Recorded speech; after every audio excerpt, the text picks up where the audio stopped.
Welcome everybody to another exciting episode, another edition here at A Week in Geekdom. This is another epic haul video, folks. I am super excited about this one because they finally arrived. If you watched my previous one on this very channel, you will know that some of those packages from January simply did not arrive in time, but they're here now. It's February, sort of. It's actually March. So yeah, let's do this. So yeah, guys, we've got a ton of stuff to cover, so let's begin with the hardcovers and move on progressively so until we've covered everything, which is a lot. So yeah, first things first, I caved in. I did not want to get them initially, but I got the, I guess you could call them deluxe hardcovers for the Dark Knight 3 Master Race series. There are 8 of them. If you buy them like this, you get a nice little slipcase with the 8th and final volume. And yeah, I got the first 2. They look fantastic. I've not started reading them. I will do so after I finish this haul video because it looks pretty cool. Even if it's crazy Frank Miller with, but at least he has a talented group of artists and writers from Azzarello and Andy Kubert and everybody just putting on, I guess, the proper sequel we should have had, because Dark Knight Strikes Again was just, yeah. So yeah, I'm excited about this one, the Master Race. So I got the first one here. As you can see, nothing much to this, but it looks pretty awesome. And if you look at the spine, I don't know if you can see it, but you start forming an image of sorts, and it matches really well. By the way, these Jim Lee covers are amazing. Yeah, as you can see, the image is already starting to line up. Yeah, I'm looking forward to that. 1 and 2, so there should be 6 more to finish this quick little set here. And it's more of a novelty piece because you could have gotten the we could have gotten the deluxe edition or the trade paperback or whatever edition they released with the 8 issues. But it's more of a novelty thing, I guess. I like it. I dig it. It's pretty cool. Next up, I did get the 2nd deluxe edition for Archer and Armstrong. I freaking love the first one. You can right around here, you can click there and watch me talk about Archer and Armstrong Deluxe Edition 1. I thought it was fantastic, and yeah, go look that up and then come back for this one because it's awesome as well. This one has a binding, but here we go. It's the Black Science Volume 1 Deluxe Edition, The Beginner's Guide to Entropy. I collect this series in singles, although I stopped recently. But yeah, so I've already read this. I've not read this book per se, but I've already read the issues it contains, and it's just fantastic. I absolutely love Black Science. I just had to stop because, yeah, I'm just gonna focus on collected editions for now, and maybe later I'll pick some more issues up. I will highlight some few issues that I'm reading, singles and stuff. So yeah, but Black Science, amazing. Remender does basically, this is Lost in Space, but with the multiverse involved. The binding is there, but yeah, at least you can read it. It's just, yeah, it's not very good. But I did get it for a good deal.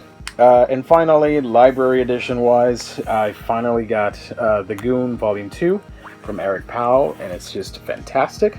First one is hilarious. It's super funny, awesome, and if you like crazy, ghoulish things with dark sense of humor and action and all that stuff, I think you're really going to enjoy The Goon. It's pretty awesome. And by the way, these 2 books have a horrible new smell. I like new books. I love how they smell, and that's just the weirdness in me, I guess. But these 2 just, like, it's been like a couple days already. It's been like 2 weeks or something, and they still stink a little bit. What the hell?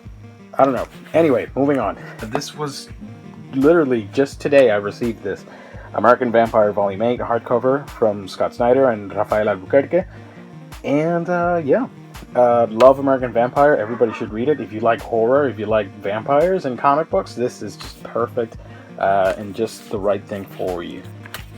Look at that sexy vampire action right there. Yeah, so moving on to the soft covers, which I have a lot here, more so than other videos.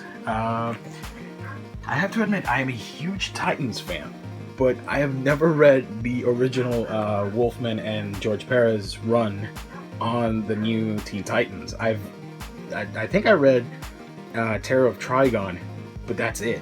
But I wanted to pick up the new stuff. Unfortunately, those omnibuses, I don't think they collect everything, and they are a little hard to find for a good price.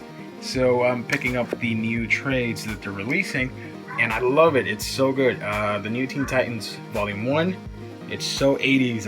It's friggin' amazing. And yeah, it's a little soap opera-ish, but then again, we're into that sort of thing, right? So yeah, one of the other books I got is Wicked.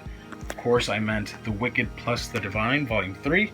Volume 2 ended in a huge cliffhanger, so I'm really giddy to start reading this. I'm not even going to flip through it. Well, maybe just back matter. Because, yeah, I really want to know what the hell's going on. Volume 2 was awesome, and I'm expecting this to be just as good. Now, for my Spider-Man collection, one of my collecting dreams, I guess, I talked about this in another video, I want to collect every single Amazing Spider-Man issue in trade form.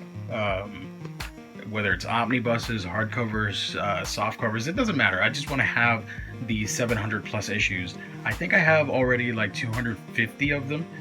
Still a long ways to go. I did grab my first Spidey omnibus, but yeah.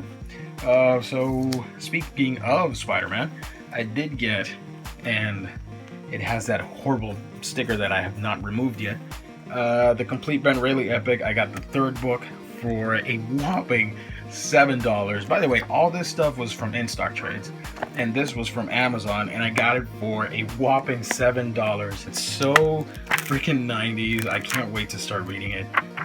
And obviously I need the first one, but I'm really excited about it. I did get volume 2. I think the middle volume of the 6 trades is the hardest to find, so I'm crossing my fingers I can find it for a good price. Moving on to more trades, we're sticking with Marvel. I got this in January, but I did not want to highlight it because it was not complete. It was not the whole set. So I did get Avengers Time Runs Out, and here's the funny thing about it. Here's the funny thing about it.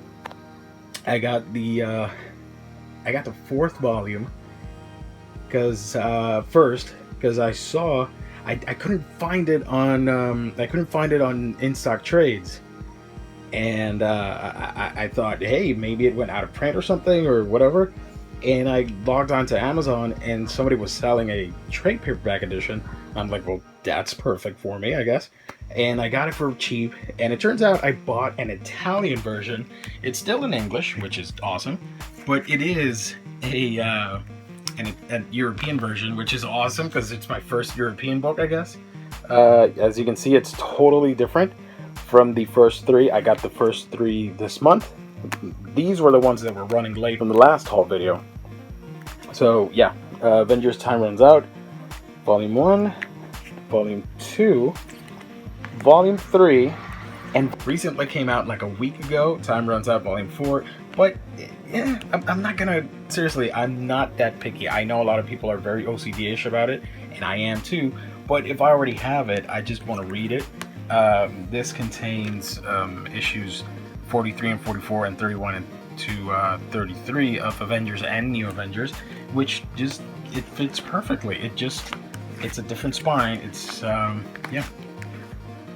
So it looks a little bit weird with the other ones, but yeah, whatever. I'm cool about it. I'm not gonna, you know. So yeah, that's my funny story about Avengers. Another book I got to finish off the before the all new, all different Marvel is the Silver Surfer run from Dan Slott and Mike Allred.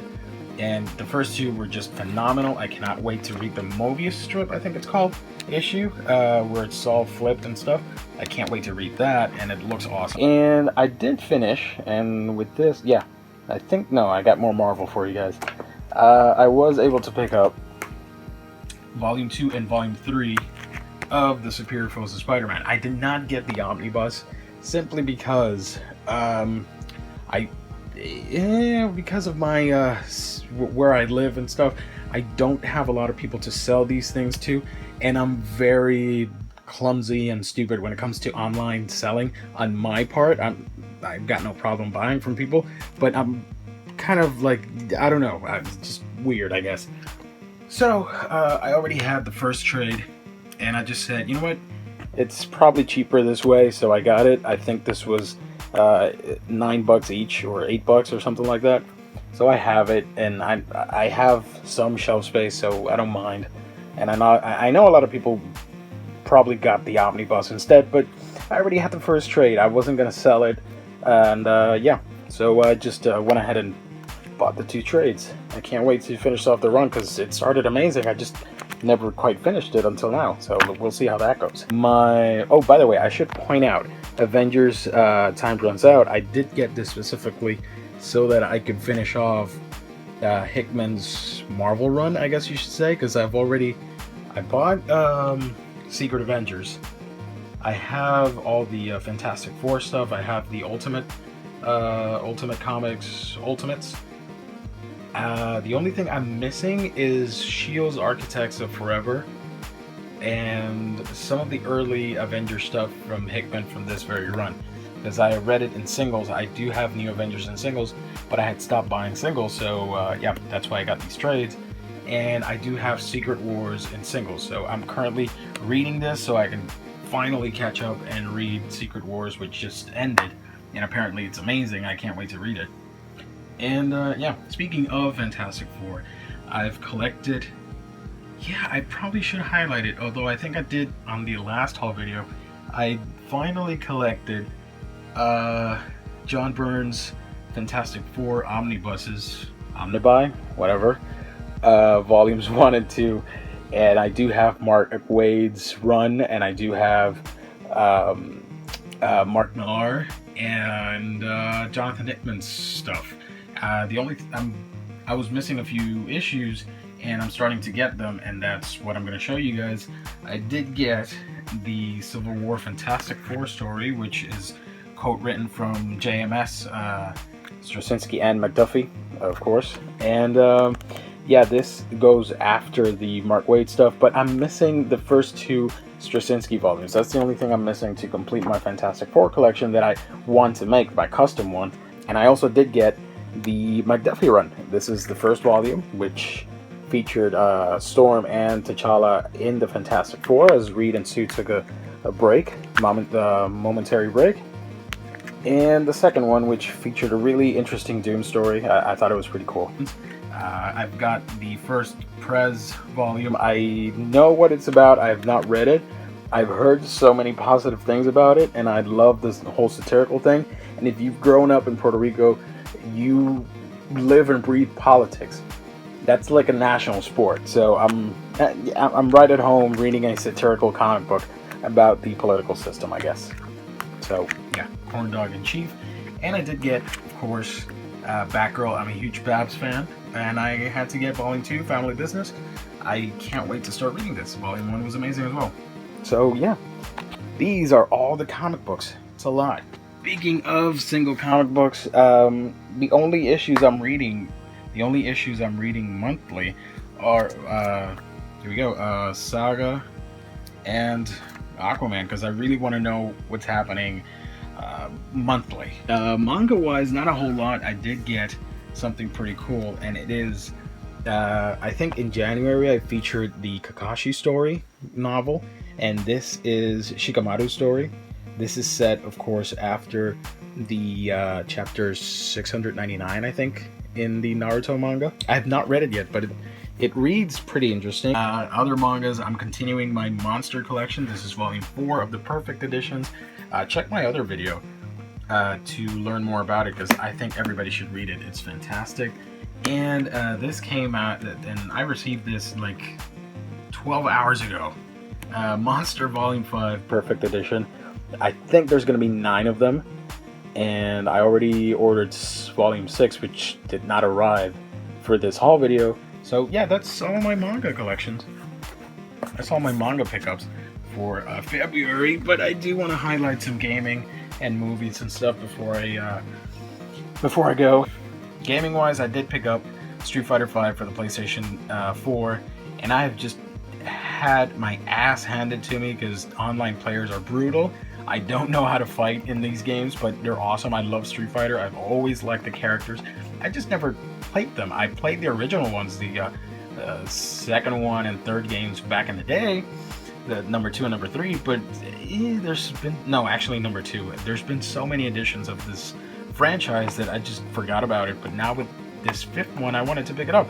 I'm trying to learn on all the moves and stuff, so yeah, we'll see how that goes. Movie-wise, I did pick up Batman Bad Blood. It's okay, I guess. And yet again, no Tim Drake, no Red Robin. There's absolutely no love for Tim Drake in these movies, which is pretty frustrating. Yeah, this basically adapts part of the Morrison Batman run. I think it takes stuff from the early days after Batman and Son, skips the Rest in Peace stuff, and just goes straight into the Batman and Robin run with Dick Grayson as Batman. And it also adapts Batman Incorporated, or at least the whole Leviathan thing. That's adapted here. So if I spoiled anything, I'm sorry, but I tried not talking too much about it. I gotta commend them for Batwoman. I think they did her justice. An awesome adaptation of the character, and just spectacular. She needed this badly because more people need to know about this awesome character that is Batwoman. I thought it was great. The animation's fantastic. The voice cast is awesome. I just wish, I don't know. It lacked some kind of like punch. I don't know how to explain it right now, but it's good. It's good. If you like Batman, obviously, you're gonna want to pick it up because it's a pretty action-heavy movie, and yeah, all these great Bat Family characters are in it, and some others show up as well. Wink, wink. Finally, after 100 years or so, Evangelion 3.33 or 3.33, whatever. You cannot redo. The feature film is finally out. I've been waiting for this for so long. I have to watch the first 2 just to remember what the hell was going on. Although I do remember, I'm just messing with you guys. But yeah, this is not the world you thought you knew, and that's saying something, because the visuals look amazing, and I have no idea what's happening in these pictures. Yeah, 3.33 is finally out. I'm excited. I can't wait for number 4 if it ever comes out. Finally, movie-wise, I wanted to highlight something pretty freaking awesome, and it is my Studio Ghibli collection. It's nearly complete. I'm not gonna go through them because it's not complete. Next month, next whole video, I'll go through each one individually and talk about them because I think they're just fantastic. I'm missing The Tale of the Princess Kaguya, and even though it's not technically a Ghibli movie, the Lupin the Third movie, which was Hayao Miyazaki's first directorial movie, a debut, whatever you want to call it. But I did get, since the last video, I did get When Marnie Was There, which was nominated for an Oscar and robbed, in my opinion. I'm sorry, I do not like Inside Out. I watched it. It's a fun movie. It's good. But I've seen so many other movies that are just infinitely better. And I think this was so much cooler and just beautiful. It was just a beautiful movie, in my opinion. When Marnie Was There, definitely you should check it out. Yeah, from Up on Poppy Hill. This was a bitch to get. The Cat Returns on Blu-ray, which is, I think, is the last Disney Ghibli movie on Blu-ray to be released. And yeah, My Neighbor the Yamadas, which is not available on Blu-ray, and I highly doubt we'll ever see it on Blu-ray here in the States. And what else? Oh yeah, and the Pompoko movie, which surprisingly came with one of the rare slipcovers. But it is Pompoko. It's not one of the fan favorites, so I wasn't too surprised that I got the that they packaged in the slipcover for this one. So yeah, that whole mess is my collection update for the month of February. But I also wanted to highlight something pretty cool for you guys. Bam! There we go. I don't collect a lot of Funko Pops, but there you have Robin, Raven, Beast Boy, Cyborg, and Starfire. I am in love with these guys. especially Starfire. I just think she's adorable, and the whole piece with the hair, I was not expecting that. Cyborg is the most detailed one, lots of cool details painted in and stuff. It's pretty faithful, I gotta say. Beast Boy's the lightweight, not much here. Most of the paint job on these Funko Pops are kind of, you know, they could have done a better job, but I won't complain. They look fantastic and so bright, so colorful. Raven looks awesome. I think she's my favorite. I don't know. I love them all. I love the Titans. And Robin. Yeah. Look at that anime here. So yeah. Titan Funko Pops. There you go. So thank you guys for watching another haul video. I'm sorry I rambled for too long. I just wanted to really geek out about this. Thank you so much for the likes, for the subscriptions, for everything that you guys do. I promised you guys that next video, which was long overdue, I was going to say something about finally hitting the 100 subscription mark. It's 100 subscribers. I'm pretty excited about it. Hopefully one day we'll be shooting a video about 1,000 subscribers or something like that. But in the meantime, I want to do something special. I want to pay tribute to some of my favorite YouTubers and the stuff that they do that inspires me. And that's what I wanted to get at. Some of the videos that I'm going to be doing are pretty wacky. I will be doing, and I'll explain them later, I guess, on social media. So follow me up on Facebook, Twitter, Instagram, Snapchat, Periscope, Tumblr. I'm everywhere, folks. Just type A Week in Geekdom and I'm there for you guys. Favorite, like, subscribe, retweet, whatever you want to do. I'm there for you guys. So yeah, I'm doing some special videos based on, or inspired, I guess, by favorite YouTubers. And that includes people like Riley, the Omnibus Collector, Dame Drops doing some food reviews, Blumgum doing some extreme challenges, and a whole bunch of other cool people that I've met, not actually met, but I've actually watched and enjoy on YouTube, sort of like branching out and trying cool stuff for A Week in Geekdom. And I'm also gonna do some cool videos in this year. They're finally gonna start. I'm doing a 101 series, and it's gonna be about the Inhumans. I'm pretty excited about it. I love the Inhumans. If you know me personally, you know that I am a freak for them. I love that. I love those characters. But yeah, I'm doing a 101 video, and I'm gonna be talking about the history of the Inhumans, all the books that they've been on, all basically their story. It's like a biographical video, I guess. Very interactive and all that cool stuff with tons of images and other cool stuff. I won't spoil it. I'm planning on doing a marathon of Ghibli movies. I'm gonna just detail, or instead of a readathon, as some comic book collectors do on YouTube, I plan to do like a marathon thing similar to that readathon, but with the Miyazaki Ghibli movies. Just like 5 or 10 minutes talking about each movie and why it's awesome, why you should recommend it or view it, or if you should pass it, or something like that. But I plan on doing that soon, starting in the month of April, I think. So I need to get some stuff for to actually record all that. But it's going to be awesome. We're entering into a new zone, new era of A Week in Geekdom, and I'm excited that you're here for this. Thank you so much for following, for liking, subscribing, and just watching this video. Thank you so much. I got to go. I've got a ton of stuff to read, and I hope you guys enjoyed this. Thank you so much. God bless. Have a great day, evening, night, whatever, wherever you are. See you guys later. Thank you for tuning in to another installment. You can keep the conversation going through your favorite social media platform. You can like and subscribe to our YouTube page, follow us on Twitter, like our fan page on Facebook, and favorite our pics on Instagram. You can also write to us for feedback, suggestions, and such via aweekingeekdom@gmail.com. Until next time,